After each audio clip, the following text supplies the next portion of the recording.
네, 오늘 정치권 이슈들 조청래 전 여의도연구원 부원장, 김성회 정치연구소 싱크아이 소장과 함께 자세하게 짚어보겠습니다. 어서 오십시오. 네, 안녕하세요. 네.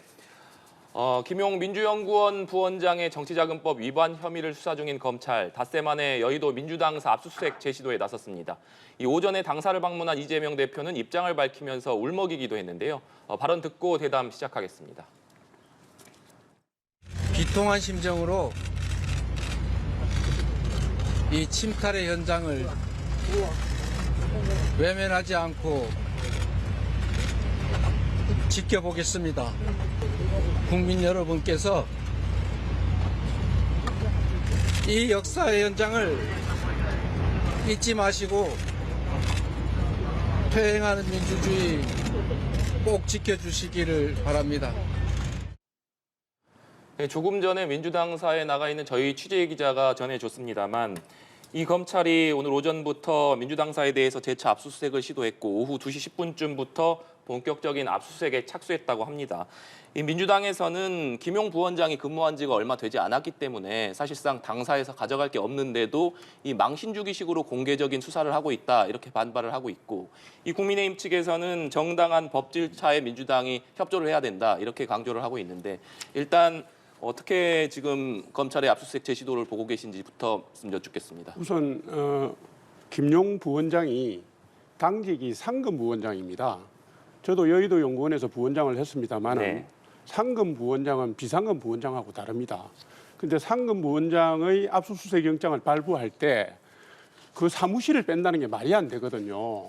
그게 뭐 한 번을 갔든 세 번을 갔든 두 번을 갔든 그 횟수가 중요한 게 아닙니다. 네. 그분이 거기에 직을 걸고 있는 자리는 압수수색을 안 할 수가 없습니다. 그다음에 법원이 구속영장을 발부를 하고 압수수색 영장을 발부했다는 것은 범죄 혐의가 상당 부분 소명이 되고 그리고 증거인멸 우려가 있다고 보기 때문에 한 거 아니겠습니까? 일단 발부된 영장은 검찰이 그거는 어쨌든 간에 실행을 해야 되는 의무사항입니다. 그거를 가지고 자꾸 정치적으로 해석하는 건 맞지 않고요. 이재명 대표의 범죄 혐의는 사실은 대부분이 문재인 정부 때 제기가 되었고 검찰 수사가 개시가 되었습니다. 그죠? 그러니까 이재명 대표가 당대표가 될 때 이미 네. 이재명 대표의 사법 리스크가 민주당의 사법 리스크가 될 거라는 우려들이 있었습니다. 그걸 알고서도 대표가 된 거거든요. 그래서 이거를 갖다가 정당한 법 절차를 야당 탄압 프레임으로 몰고 가는 것은 맞지 않다. 제대로 된 자세가 아니다. 이 점을 제가 지적하고 싶습니다. 네, 소장님. 이게 뭐 정당에 대한 압수수색 할 수 있죠. 청와대도 하는데 정당을 못 하게 했느냐라고 국민들 당연히 생각하실 테니까요. 근데 이제 청와대는 권력기관이라는 점에서 견제가 필요하다라는 것이 있고 이제 우리나라에서 특히 사법부가 아니라 검찰에서 압수수색을 잘 하지 않았던 것이 어디냐면 언론사하고 정당이 있습니다. 뭐 언론사라고 별 다른 게 있냐? 민주주의 국가에서 영장이 나오면 해야지라고 하지만 잘 하지 않았거든요. 그것이 이제 언론의 자유를 기본적으로 지켜준다는 입장. 정당이 어쨌든 그 국민들을 상대로 이제 이 정당의 민주주의를 기본적으로 지켜준다는 입장이었는데 이 언론 같은 경우는 1989년에 한겨레 신문에 대한 압수수색을 한 이후에 33년 만에 열린공감TV 압수수색, 김건희 여사 관련된 건으로 2022년에 한 것이 33년 만에 처음 있었던 일이고요. 그러니까 압수수색을 성공한 사례가. 그다음에 한겨레 신문의 기자 또 다른 경우에 지금 최근에 김건희 여사가 외교부 공관 방문한 건으로 보도를 했다는 이유로 마포경찰서에서 조사를 했습니다. 그러니까 수사를 이런 것들을 지금 수사를 하면서 위축을 시키고 있는데 대통령께서 말씀하시는 언론의 자유와는 조금 거리가 있지 않느냐. 그런 점에서 정당에 대한 압수수색도 사람들이 정확히 언제인지 모르는데 1970년대 박정희 대통령이 그 신민당을 압수수색을 한번 하고 그다음에 2006년에 한나라당 같은 건 압수수색이 되지는 않았고요. 이번에 하는 상황을 그냥 이건 뭐 시민들이 봐주시면 될 것 같습니다. 이 정권은 법대로 한다는 입장에서 언론이고 정당과 상관없이 압수수색을 하는 정권이구나를 봐주시는 것.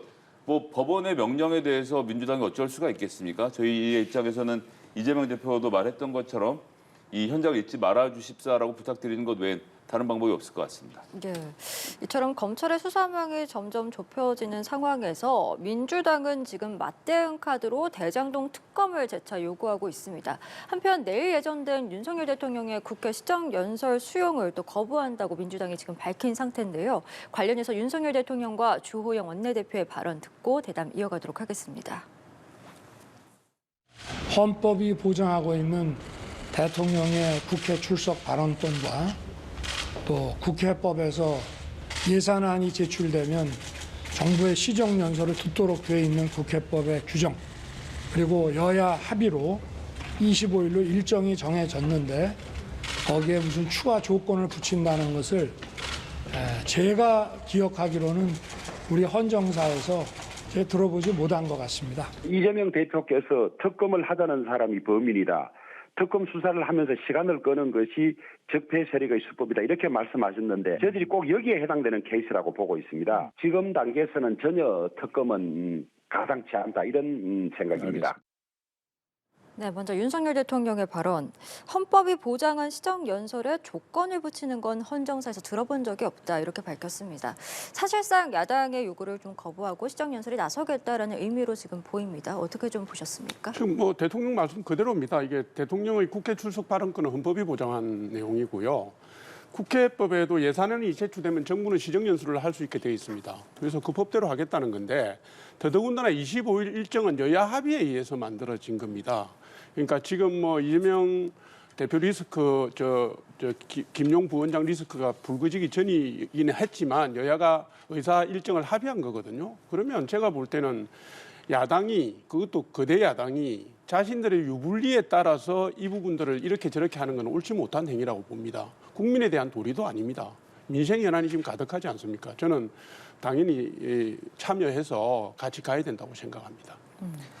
네, 민주당이 지금 시정연설을 수용을 거부하겠다라는 입장을 조금 전에 긴급의원총회에서 밝혔습니다.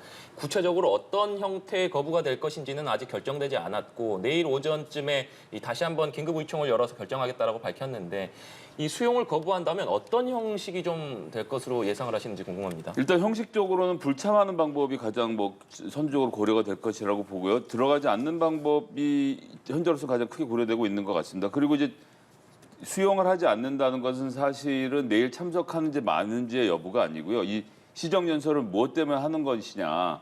2023년 예산안에 대해서 네. 대통령이 설명하는 자리이지 않습니까? 그래서 국회가 지금 정부가 추진하고자 하는 2023년도 정부 예산안에 대해서 민주당이 거부의 뜻을 밝힌 것으로 보아야겠고요. 예산 심사 과정에서 지금 추진하고 있는 여러 가지 윤석열 정부의 과제, 특히나 정부 조직 개편까지 포함해서 굉장히 난항을 겪을 것으로 보여져서 지금 뭐 헌법이 보장하는데 왜 못하냐고 하시는데 지금 대통령께서 하실 일은 수사가 아니라 정치이지 않을까. 민주당과 대화하지 않고 문제가 해결될 수 없다는 원칙을 왜 모르시는지 잘 모르겠습니다. 예.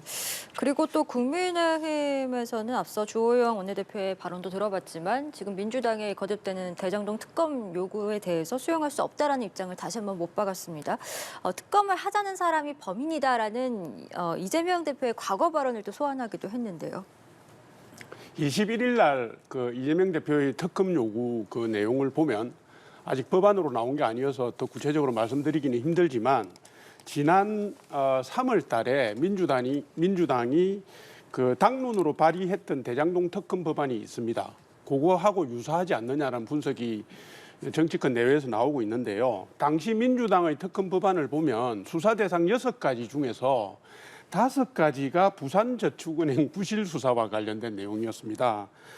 그러니까 지금도 이제 21일 날 이재명 대표의 말씀을 들어보면 2011년 부산저축은행 수사 시에 대출 브로커를 봐줬다거나 혹은 또 윤 대통령의 부친 집을 대장동 일당의 친척이 사줬다거나 뭐 이런 내용이 들어가 있습니다.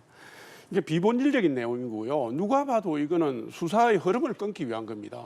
조금 이따 말씀드리겠지만은 특검이 되면 상당한 시간이 걸리거든요. 그래서 저는 이거는 의도가 있다. 국민의힘에서는 절대 받을 수 없다. 수사가 제대로 되고 있기 때문에 받을 수 없다고 한 것입니다. 예. 네.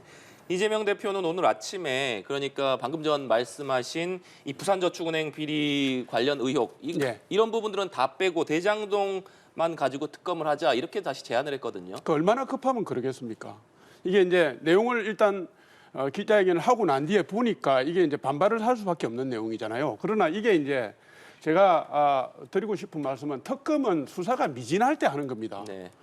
아니 수사당국인데 특검을 왜 하겠습니까? 국민들 의혹이나 분노를 사는 부분이 제대로 해명되지 않는 수사를 했을 때 하는 거거든요. 근데 이게 지금 이재명 대표의 수사상 대부분이 문재인 정부 때 수사가 개시되었고 지금 정부 들어서 검사들이 열심히 하고 있습니다. 경찰도 열심히 하고 있고 특검이 성립이 안 된다는 말씀을 드리는 거고 두 번째는 범죄 혐의를 받는 분이 특검을 제안하는 것은 말이 안 되는 겁니다. 자기가 해당이 되는 내용을 특검하자는 사람이 어디 있습니까? 그렇게 해서 성립이 안 되는 거고요. 제가 조금 전에 말씀드렸다시피 특검을 하게 되면 특검법을 새로 하든지 상설특검으로 가든지 간에 그 논의하는 데만 2개월 정도 걸립니다.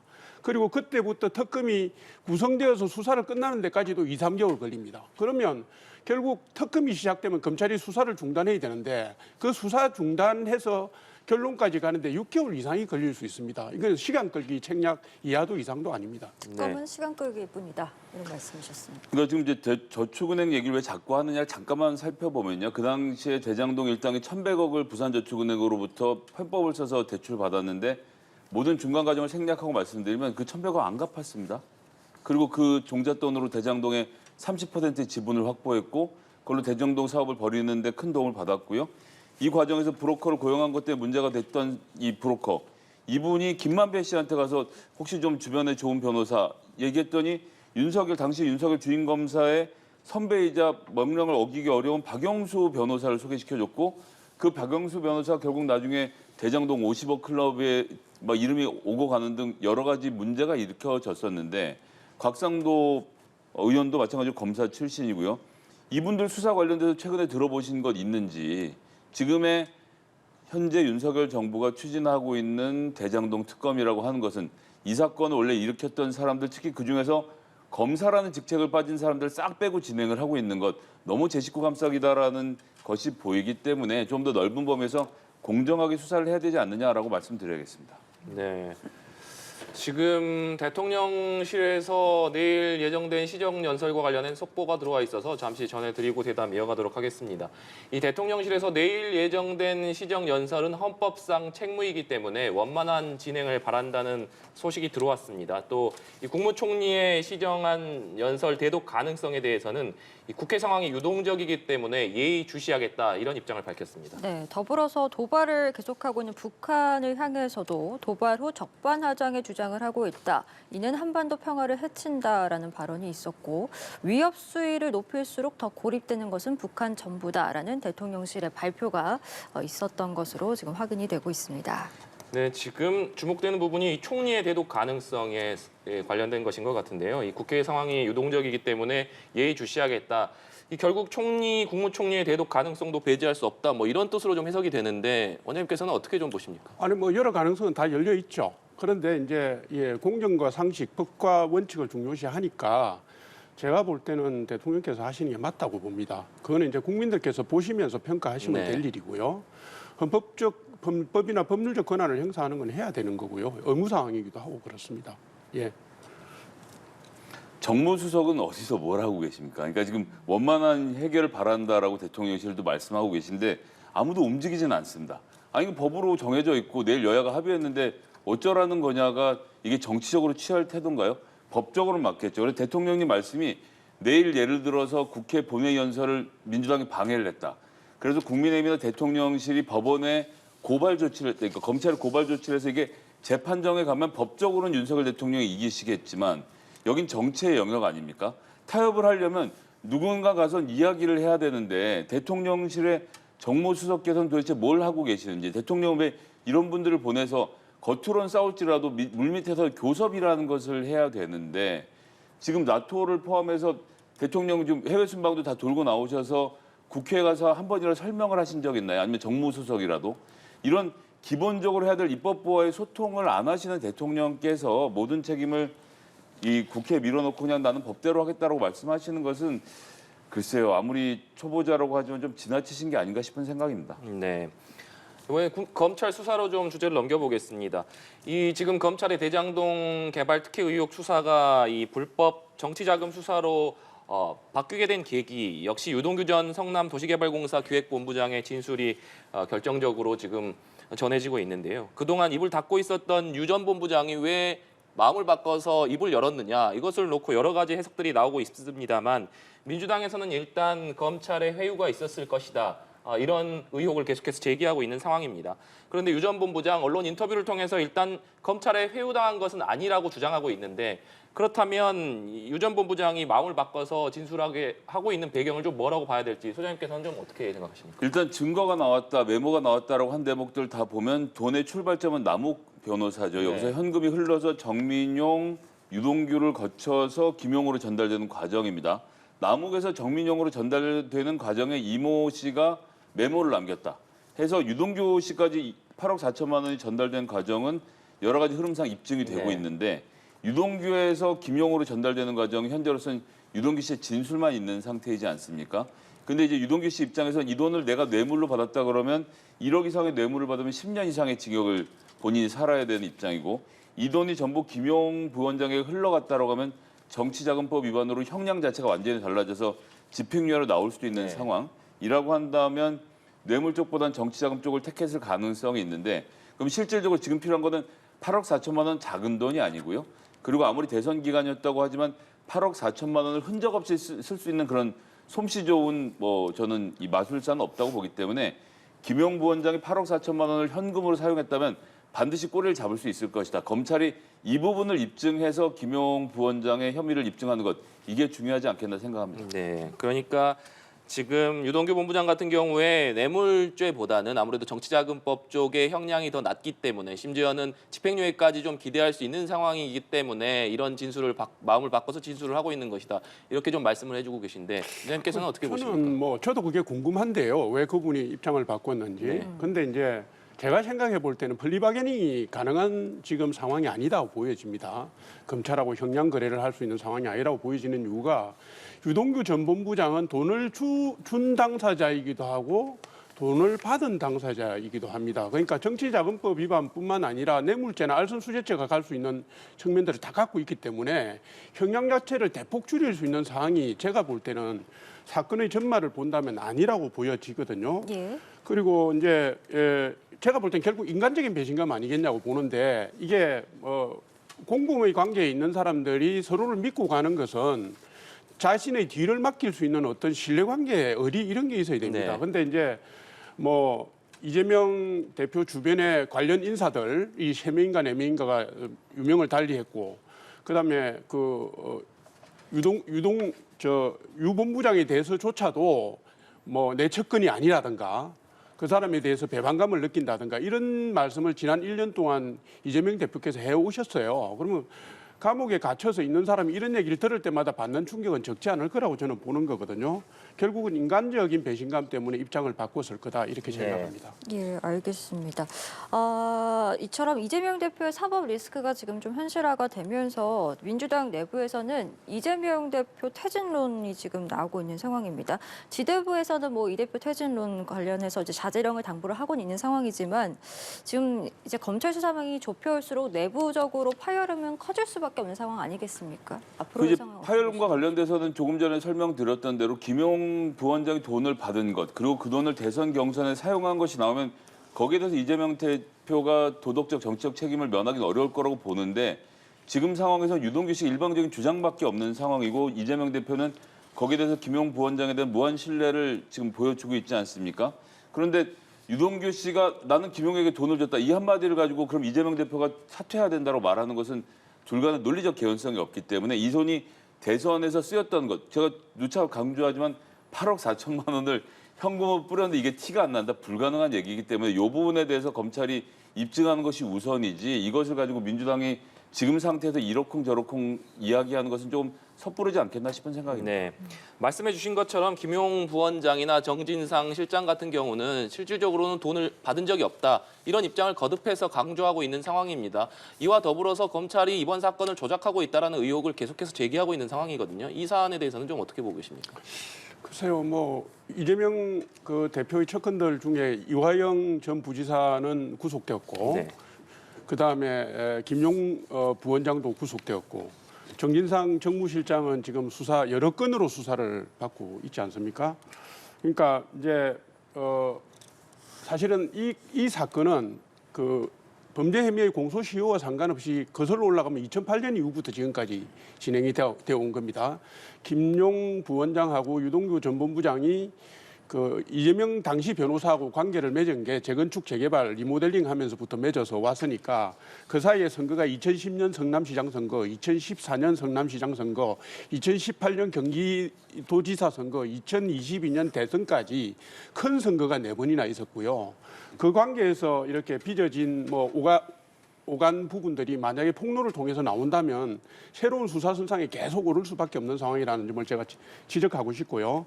체포영장이나 구속영장을 발부한 것은 검찰이 아니라 법원입니다. 그러면 지금 김명수 대법원장의 법원이 친윤석열 정부라고 할 수 있습니까? 저는 그걸 물어보고 싶어요. 민주당은 법원은 안 때립니다. 지금 계속 항변하면서 검찰만 계속 때립니다. 근데 범죄 혐의에 대한 소명을 듣고 증거인멸 도주 우려를 해서 영장을 발부하는 쪽은 법원입니다. 그러니까 이게 제가 볼 때는 그 과정을 본다면은 우리가 생각하는 것보다도 더 은밀하게 범죄 혐의가 증명이 되거나 소명이 되었고 법원이 영장 발부에 동의할 만큼의 상황까지 가 있다. 그래서 이게 단순히 의혹으로 정치적 공방으로 끝나지 않을 거다. 이 점을 제가 지적하고 싶습니다. 예, 알겠습니다. 주제를 좀 바꿔서요. 서해 피격 사건 이야기도 해보겠습니다. 책임자 서욱정 국방장관 그리고 김홍희 전 해양청장이 지난 토요일에 구속이 결국 됐습니다. 법원은 증거인멸과 도주 우려가 있다라면서 구속영장을 발부했는데 전 정부의 장관급 인사 첫 구속입니다. 가지는 의미가 좀 큰데요. 뭐 이것은 검찰이 수사를 하고 있는 상황이기 때문에 저희가 뭐 여기에 대해서 이러쿵저러쿵 드릴 말씀이 있다라고 생각하지는 않고요. 문재인 대통령 그 당시에도 이 월북 관련돼서 너무 섣불르게 결정한 것 아니냐라는 이야기를 했던 대목도 우리가 좀 주목해서 봐야 될 것 같고 이것이 그 당시 했던 정치적 결정 그리고 이 과정에서는 당시 정보위원장 했던 그 새누리당이었죠. 소속의 이혜원 의원도 이건 월북이 맞다. 그리고 한기호 우리 국방위 간사님도 이분도 이제 장군 출신인데 이건 월북이 맞다고 그 당시 판단했던 정황들이 있고 이것의 정보의 근원이 되는 소위 말하는 SI, 시그널스 인텔리전스는 한국군이 만드는 게 아니라 미군과 동시에 함께 만드는 자료이기 때문에 이 자료에 대한 전면적인 부정을 해야 하는지 그리고 그런 결정 과정에서 있었던 것을 모두 다 토파봐서 여기까지 문제니까 불법이라고 해서 지금의 검찰과 감사원이 전 정부의 모든 정치적 결정 과정을 다 둘러봐서 문제가 생긴 것을 처벌하겠다라고 하는 것. 이게 좀 지나치니까 이제 소득 주도 성장 같은 경우도 왜 그걸 연구하게 됐는지를 민간 연구원까지 지금 수사를 하고 있다는 거 아닙니까? 글쎄요, 지금 윤석열 정부가 전 정부에 대한 수사를 열심히 하시는 건 알겠는데 거기서 빨리 교훈을 얻으셔서 지금 정부 운영 경제 살리기를 좀 더 신경 써 주셨으면 좋겠습니다. 네. 일단 서해 공무원 피격 사건과 관련해서 이 2명의 인사가 구속이 된 상황이기 때문에 일단 신병이 확보가 됐으니까 다음 수순은 결국 서훈 국가안보실장이라든가 박지원 국정원장 소환 조사가 이루어질 것이라는 전망이 지배적입니다. 일단 이 수순을 거치고 난다면 자연스럽게 이 문재인 전 대통령에 대한 수사까지 좀 이어지지 않겠느냐라는 전망이 나오고 있는 상황이거든요. 이 부분은 좀 어떻게 전망을 하고 있습니까? 지난번에 감사원 중간 결과 보고에 보면 20개 기관, 5개 기관 20명에 대해서 수사 의뢰를 하겠다고 했고 그중에 지금 2분이 구속된 겁니다. 그죠? 제가 이번에 구속영장 내용 중에 언론에 나온 내용 중에 이렇게 보면 예를 들어서 서욱 전 국방부 장관이라든가 박지원 전 국정원장이 106건의 첩보 보고를 무단 삭제하고 난 뒤에 뭐라고 그랬냐면 원본은 남아있다 그랬어요. 그런데 이번에 그 구속영장 내용에 보면은 증거인멸과 도주 우려로 구속을 허락을 했습니다. 그러니까 이게 언론을 통해서 알려지고 있구나. 그 당사자들이 항변하는 내용이 사실이 아니라는 걸 반증으로 우리가 알 수 있고요. 우리 국민의 그 사살과 소각 과정에서 구조 지시도 내리지 않았고 자진월북으로 몰아간 중심 주체가 청와대라는 것은 이미 이제 공감을 얻어가고 있는 상황이거든요. 이런 상황에서 수사 당국이 문재인 대통령에 대해서 수사를 하지 않는다면은 그게 오히려 자신들의 그 직무유기가 될 수도 있는 상황이라서 수사는 저는 불가피하다 이렇게 보고 있습니다. 예, 불가피한 상황이다라는 그 부분 말씀이셨습니다. 잠깐만 좀 해명할 것이 있을 것 같은데 이제 국방부 갖고 있는 밈스라고는 이제 소위 말하는 국방 정보 시스템이 있고요. 이거기서 이제 단말기를 국정원이나 다른 정부기관으로 보내서 인터넷이 아니라 전용망을 통해서 자료를 교환을 하는데 어느 부대에는 정보를 교류하고 어디든 안 할 건지 끊었다 이었다 하는 기능을 국방부가 갖고 있는데 유통망에서 삭제했다는 겁니다. 내 영장의 내용. 그러니까 원래 있는 원래 자료는 국방부 밈스에 남아있기 때문에 지금 검찰이 얼렁뚱땅 삭제했다고 말하는데 말하는 자료 중에서 없어진 자료는 하나도 없다는 점은 좀 짚어놓고 가겠습니다. 예, 알겠습니다. 자, 그리고 지난 주말 서울 도심에서는 진보와 보수 양측에서 수만 명이 모여서 한쪽에선 윤석열 대통령의 퇴진을 외쳤고 또 한쪽에서는 이재명 대표의 구속을 외쳤습니다. 윤 대통령 퇴진 집회에 또 민주당 현역 의원들이 참석을 해서 이 부분이 논란이 되고도 있는데요. 집회에 참석했던 더불어민주당 김용민 의원, 또 국민의힘 정진석 비대위원장 발언 듣고 대담 이어가도록 하겠습니다. 국민적인 분노와 실망감이 정말 크다, 점점 커지고 있다라는 것을 확연하게 느꼈습니다. 제가 말씀드렸던 것은 이제 윤석열 대통령이 본인 스스로에 대해서 정치적 책임을 져야 된다. 가장 선명한 것은 자진이 사퇴하는 것이고요. 그게 정말 싫다라고 하면 적어도 지금까지 했던 국정 운영 방식에 대해서 사과하고 국정 쇄신안을 명확하게 내놓고 헌정 질서를 훼손하고 국가 체제를 전복시키려는 세력들이 광화문 광장에서 탄핵 선전전을 펼치는 것 절대 용납할 수 없습니다. 민주당에게 묻습니다. 국가 전복 세력들의 선동을 시민들의 요구를 하며 부추기고 선동 세력의 목소리를 대변하고 있지는 않습니까? 반헌법적인 탄핵 선동으로 당대표의 사법 리스크를 뒤덮으려는 시도 즉각 중단하시기 바랍니다. 네, 윤석열 대통령 퇴진 집회에 앞서 언급해드린 것처럼 김용민 의원 외에도 안민석, 황운하, 또 민형배 의원이 참석을 했습니다. 야권 현역 의원들이 지금 대통령 퇴진 집회에 참석한 것을 어떻게 보시는지도 궁금하고 또 김용민 의원의 지금 윤 대통령 자진 사퇴 이 발언에 대해서는 어떻게 또 생각하시는지도 궁금합니다. 일단 개별 정치인의 발언은 개별 정치인의 발언으로 봐주시면 될 것 같습니다. 지도부가 그렇게 결정한다 민주당에 대해서 비판할 지점이 있는데 우리나라가 좀 요즘 당론이 너무 지나치게 모든 것을 정하니까 모든 어떤 한 사람이 말해도 그냥 민주당의 의견처럼 들리시겠지만 그럼 분명히 별개의 문제라고 생각하기 때문에 개별 의원의 탄핵 발언은 개별 의원이 정치적으로 판단받으면 되는 문제라고 생각하고요. 이게 지금 다들 잊으셨을 텐데 문재인 정부가 취임하고 나서 문재인 대통령 취임 42일 만에 이철우 의원이 그 당시에 탄핵 이야기를 하셨고요. 정가윤 의원이 111일째 탄핵에 대한 언급을 해서 문재인 정부 탄핵해야 된다는 얘기를 했기 때문에 정치적으로 공방하면서 물러나라, 탄핵해라, 사퇴해라라고 말하는 것 자체를 다 막을 수는 없습니다. 이것이 당론으로 결정이 되어서 싸우는 경우 혹은 뭐 이런 경우라면 몰라도 개별 의원들의 정치적 활동에 대해서는 저는 뭐 그렇게 크게 코멘트하고 싶지 않습니다. 네. 예. 개별 의원들의 정치적인 활동이다라고 말씀을 해주셨고 이 조금 전에 또 들으셨습니다만 정진석 비대위원장 같은 경우는 그 이재명 사법 리스크를 덮기 위해서 하는 행동이다 이렇게 비난을 하고 있거든요. 뭐 당연히 지금 전국을 주도하는 카드 싸움이 벌어지고 있는 거니까 이재명 대표의 사법 리스크 자체가 전국의 가장 뜨거운 해난이 되고 있으니까 거기에 대해서 뭐 그걸 덮기 위한 카드를 낸 거라고 저도 생각하고 있고 지금 개별 정치인이 한 거라고 하셨는데요. 저도 정말 개별 정치인 차원의 문제이기를 바랍니다. 이건 이제 혹시 민주당과 민주당 소속 의원들의 역할 분담이 아닌가 하는 의구심을 갖고 있긴 한데 개별 정치인 차원에서 한 것이길 바라고요. 제가 이제 지금 드리고 싶은 말씀은 지금 대통령께서 취임하신 지 5개월하고 보름 됐습니다. 그런데 자진 사퇴니 무슨 탄핵이니 주장하는데 그 주장의 근거가 뭔지를 저는 모르겠습니다. 뭐 때문에 자진 사퇴하라는 건지, 뭐 때문에 탄핵을 해야 되겠다는 건지, 그게 말씀하시는 내용이 정말 탄핵 사유가 될 만한 것인지 그걸 제가 묻고 싶고요. 이명박 정부 시절에 광우병 선동 이후에 사실 아시다시피 입증된 게 하나도 없습니다. 사실로 된 게.